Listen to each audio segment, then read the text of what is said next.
I got sick the very first week of March.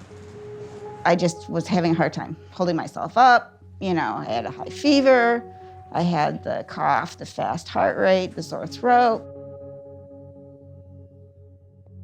And I called the Orange County Health Department. They're like, well, did you come from Wuhan or did you do any international travel? And I'm like, no.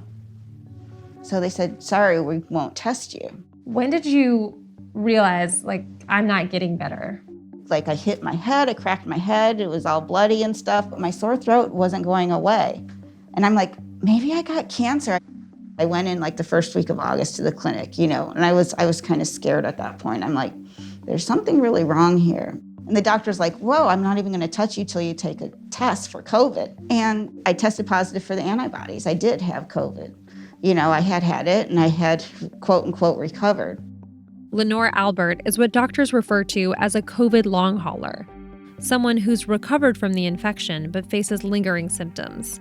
According to the British Medical Journal, that's true for about 10% of the more than 90 million confirmed COVID-19 cases worldwide. Before I got sick, I was very active. I was a trial attorney, so I was in and out of court. And I also was an advocate. I was a delegate to the California Democratic Party. I also chaired a couple of local Democrat clubs. I have a real hard problem doing a lot of things I used to do. My boyfriend has an 8-year-old daughter. I can't play with her. The fatigue is really bad. People don't understand. You never feel refreshed. You never really wake up. Then I started getting the joint pain, feeling like I had arthritis. I used to walk my dog a lot more than I do now, just because my heart rate goes up and I get out of breath, So just it's impacted my life in every way that I can think of. Do you just feel different? Do you feel like a different person? Totally different. I feel like I'm 100 years old. I am 100 years old. That's a common complaint. We sat down with Dr. Hannah Axelrod, who's seen about 40 long-haul patients since October. More quick things. I've met quite a large number of people now who were training for long-distance races when this started and can't walk up a flight of stairs. Why is this happening to people? That's the big mystery. How much of it is this is a new virus? We made some assumptions going into the pandemic based on what we know about other coronaviruses or what we think we know. Truth be told, other than SARS and MERS, I don't know how many people were studying the coronaviruses prior to 2020. Not enough. Many of our patients have organized themselves into advocacy and resource sharing communities. So we're very happy to learn from each other. Albert has found comfort in one of those communities. She moderates the COVID-19 Long Haulers Discussion Group, which has more than 11,000 members from all over the world. People share everything. It's a lot of support and a lot of people saying, okay, I have these symptoms. Am I crazy? Who else is dealing with this? So this one was posted 2 days ago, and it says, one of my lingering symptoms since April is intense pain in every joint, especially my hands. I am months into trying all things anti-inflammatory, diets and herbs. Tylenol doesn't touch it, and I can't take ibuprofen. Any other ideas? Love you guys. Do you feel like these are the only other people who really get it? Yep. Yeah, these are the only people who truly get it. Albert was working on an artificial intelligence startup before the pandemic. She's now using that technology to help fellow long haulers track their symptoms, like fever, fatigue, headaches, body aches, and brain fog. We have 2 surveys going. So one was just list your symptoms, and over 900 people have participated in that. And we took those symptoms and we created a heat map and a correlation map using AI with it. And it's pretty amazing because the top symptoms are about the same for 50% of the people. That's a pretty high range. How does it feel to see those symptoms line up? Things that you experienced alone months ago to then see so many people kind of having these same experiences? Oh, it's great because it's reaffirming. You don't feel like you're going crazy.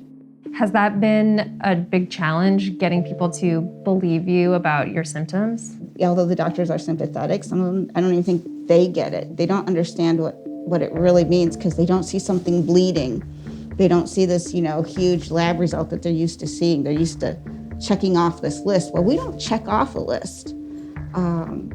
We're new, and so you have to create the new test for us to show what we're feeling. And that test just hasn't been created yet.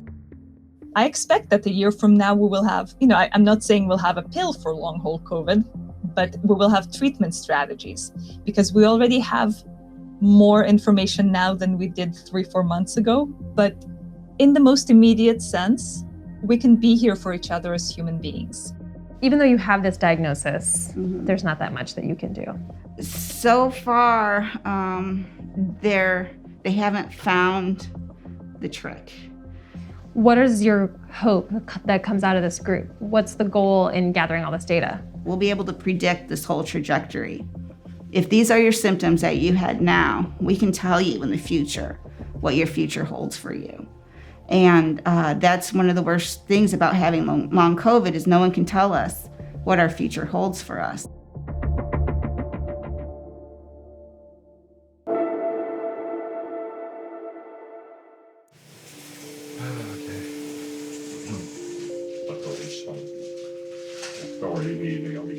Okay, you try it. Yeah, because you always see how it's possible. Oh, there. Nice. And then it's like, oh, you're so strong. Yeah. Oh, yeah. Jim, what's it been like for you watching Lenore go through this over the last few months? Lots of anguish. I'm very proud of her in lots of ways, but as a human being and as a friend and all as a companion, I'll just say that to see somebody struggle with the day-to-day symptoms, how could you not, be impacted? How has going through this changed your relationship? It's probably made it more stressful. Probably. It's a big strain. Yeah, it's a big strain. There's a lot of miscommunication over it. Like, for example, he might think I'm being slow or not thinking about his needs, but really it's just that I'm working as fast as I can to do whatever I'm doing. I've been slow to realize that. I'm a lot more attuned to that now. For those of you guys that are in relationships, I would say that you're with someone that's in a long haul, that like the brain fog, the headaches, these are things that the partner should be aware of. Are very real and happen. So I'm learning to adjust and be more, let's just say, understanding. I try to share everything with him that I can, and we call them upgrades. He does upgrades, right? He learns. So he's great as a partner in that way, because some people are just always stubborn. And he can be stubborn. I can be stubborn. So can he. But then he goes, okay. He gets it, and he goes, okay, I'm going to upgrade. So he really tried, He try to do a download new firmware. I'm an engineer, so I try to think of things. Okay, in the 1.2 version, I'm going to be more of this and less that. And it takes sometimes a sleep to reboot, I think. So we routinely, I think it's a great question. We actually are routinely evaluating our relationship from the standpoint of COVID.